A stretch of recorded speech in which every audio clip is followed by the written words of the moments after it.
আর্থিক উন্নতির জন্য গত বছরের 5 আগস্টের যে রাজনৈতিক পরিবর্তন, তার ফলে আমি বলবো বর্তমান অন্তর্বর্তী সরকার একটা যুগান্তকারী পদক্ষেপ নিয়েছে মহেশখালীর জন্য, যে আমাদের এখানে এখন আধুনিক যোগাযোগ ব্যবস্থা সূত্রপাত হয়েছে। আমাদের সকল সমস্যার সমাধান হয়নি, দুটো সমস্যার সমাধান হবে।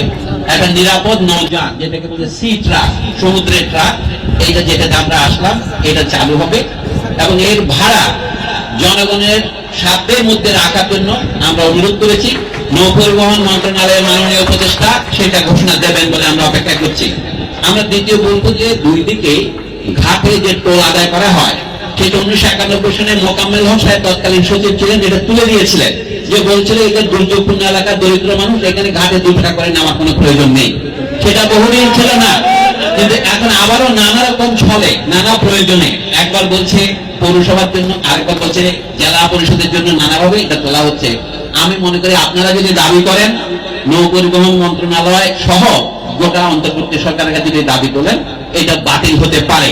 আমরা এটা জন্য আমি আপনাদেরকে বলি, সর্বপ্রথমে বলবো, বিশেষ করে ডক্টর সাখাওয়াত হোসেন, তিনি শুধু ব্রিগেডিয়ার জেনারেল নন, তিনি আবার পিএইচডি করা ডক্টরও বটেন এবং তিনি জনগণের দুর্ভোগ বুঝেন। তার জন্ম বরিশালে, আমাদের মতো উপকূলীয় অঞ্চলে। উনি একটা কথা বলেছেন, আমার খুব পছন্দ হয়েছে, যে দেশের কত উন্নতি হলো সেটা বোঝা যাবে দেশের দূরবর্তী অঞ্চলের কত উন্নতি হলো তার উপর ভিত্তি করে। এখানে যেহেতু কোনো উন্নতি হয়নি, আপনারা বলছেন রাস্তা হয়েছে, যেটি হয়েছে সেই যেটি মানুষ ব্যবহার করতে পারে না, কারণ তাতে ড্রেজিং হয় না। আমাদের কাদা ভিতর দিয়ে আসলে চোখে দেখতে পাচ্ছেন। আরেকটা বিকল্প পরিবহন হচ্ছে আধুনিক স্পিড বোট। এগুলি তো যাত্রী পারাপারের ব্যাপার নয়। আপনার একটা প্রাইভেট কার আছে, আপনি রাস্তায় চলবেন, এটা যাত্রী পারাপারের নয়। আমাদের এতদিন যাবত জনগণের যাত্রী বহনের মতো একটা উপযোগী যানবাহন ছিল না, সেটা আমরা সূত্রপাত করেছি। আমাদের যারা ধনশালী তারা স্পিড বোটে আসা যাওয়া করতে পারেন, কিন্তু স্পিড বোট এই সমুদ্রের জন্য উপযোগী যানবাহন নয়। এইটা হচ্ছে সমুদ্রের উপযোগী যানবাহন।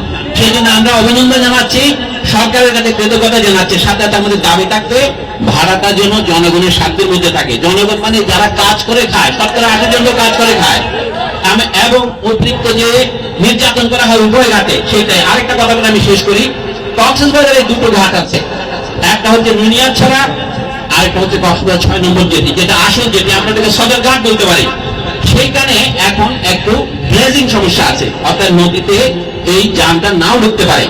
সেই জন্য আমাদের দাবি হবে সেখানে যথেষ্ট খনন করে যে না, এইটা ওখান থেকে মানুষ উঠতে পারে, না ওখান থেকে আবার 20 টাকা খরচে মানুষকে আটতে হবে। সর্বশেষ বলবো, একটা যান দিয়ে এত বড় অঞ্চলের চাহিদা মিটবে না। মনে রাখতে হবে, মহেশখালী মানে মাতারবাড়ি, ধলকাতা, মহেশখালী এবং সোনাদিয়া, 3টা দিক, এবং পাশে আছে কুতুবদিয়া, এটাও মহেশখালীর দুলের মতো। আমাদের সকলের দাবি মেটানোর জন্য এখানে যানবাহনের পরিমাণ বাড়ানো দরকার। অন্তত আমি অনুরোধ করব 2টা সিটরার যেন দেওয়া হয়।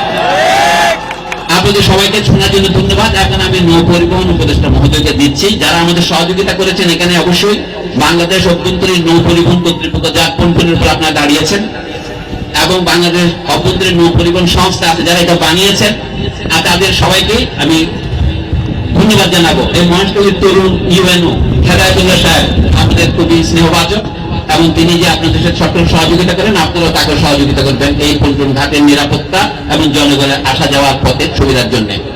আসসালামু আলাইকুম। এবং মাননীয় নৌ পরিবহন উপদেষ্টা ডক্টর সাখাওয়াত হোসেনকে দিচ্ছি।